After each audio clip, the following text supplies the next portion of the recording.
This story comes to us from the lowellsun.com. From the Sun on the East Coast.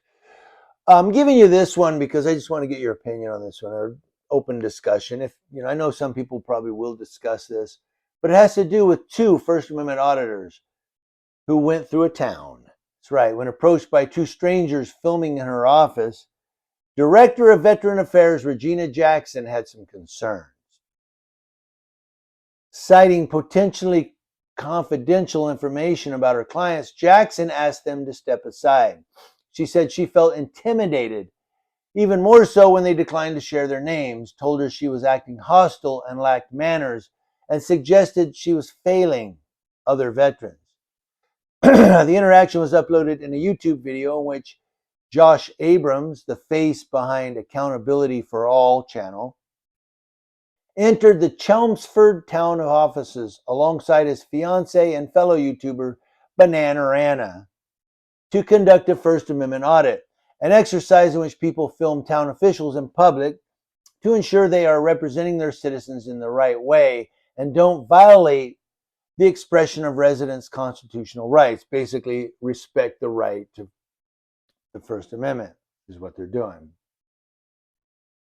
And a little sidebar on this, for me, some people ask why you do it.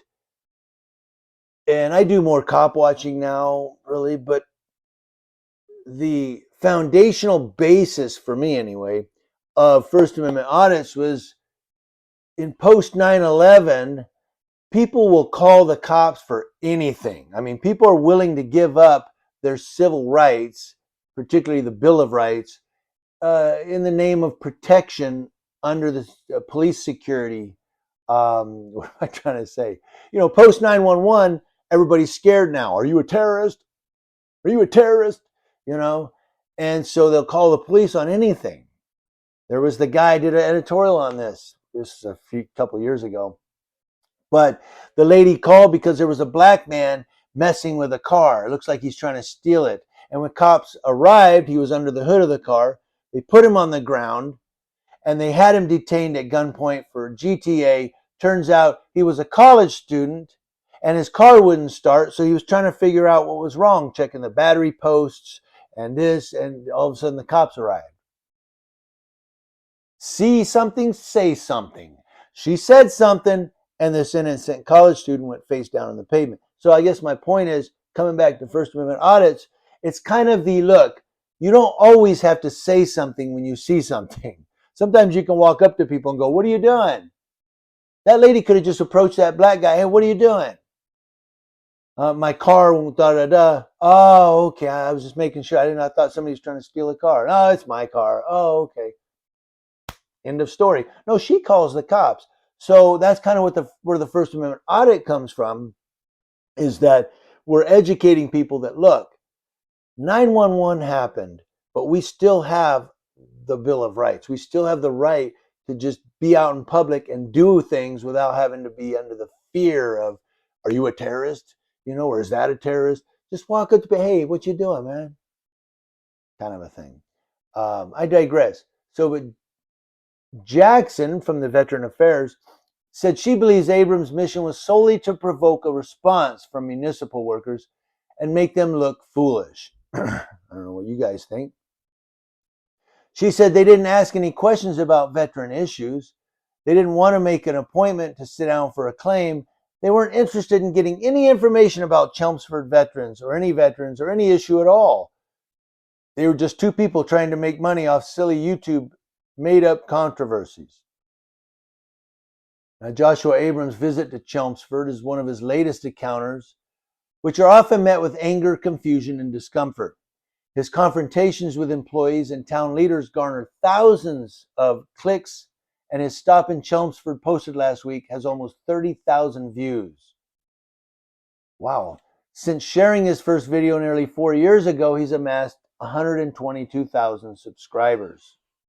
Now, they're saying Abrams recently stopped in Littleton, Westford, Fitchburg, and Wilmington to conduct similar audits, some by request. In Littleton on May 15th, the same day as his Chelmsford visit, Abrams said town staff couldn't be nicer, but that's a pretty rare phenomenon. Yeah, it's not really a rare phenomenon. A lot of people are nice.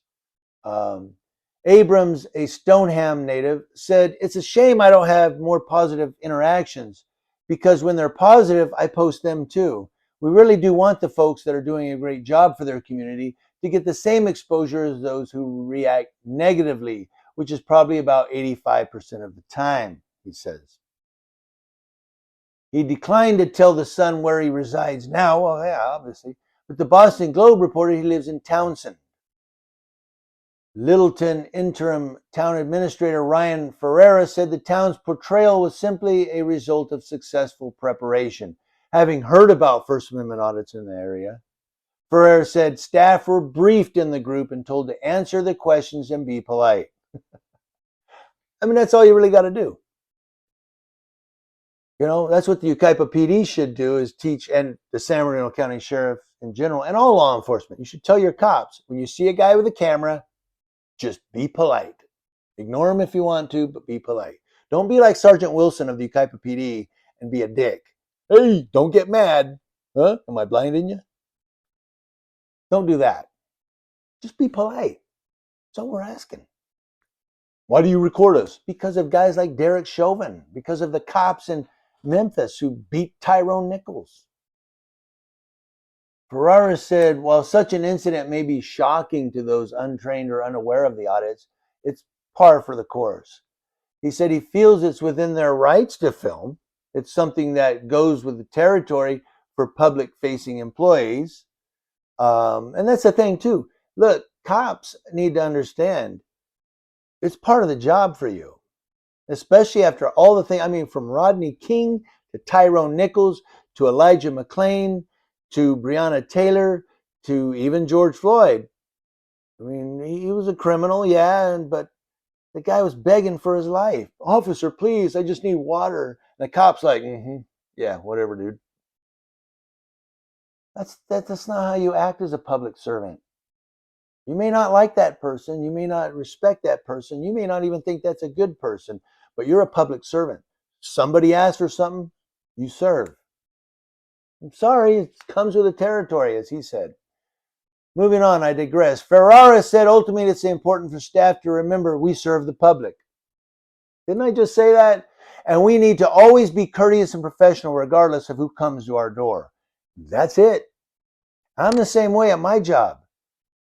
You know, I've been yelled at. I even been cursed at. I'm just like, I understand. I totally understand. And I help them. I don't go, really, dude? It goes down from there. It's kind of a long story. You can read it in the description box if you click the link. But I just wanted to kind of give you this one and know that, hey, they're making the news. They made the Sun newspaper.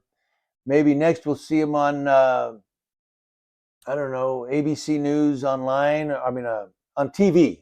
Maybe primetime TV or the next 48 hours or some news show, new headline news. I don't know, CNN. But we may see them again on TV. But I just wanted to also get your opinions on what do you guys think about what they're doing in these audits and his statement that 85% are negative, 15% are positive. And to this Ferrara out of, was it Littleton that Ferrara was out of? I forget. But to that Ferrara, hey, you are a public servant because he's got the right attitude. He's got the right attitude.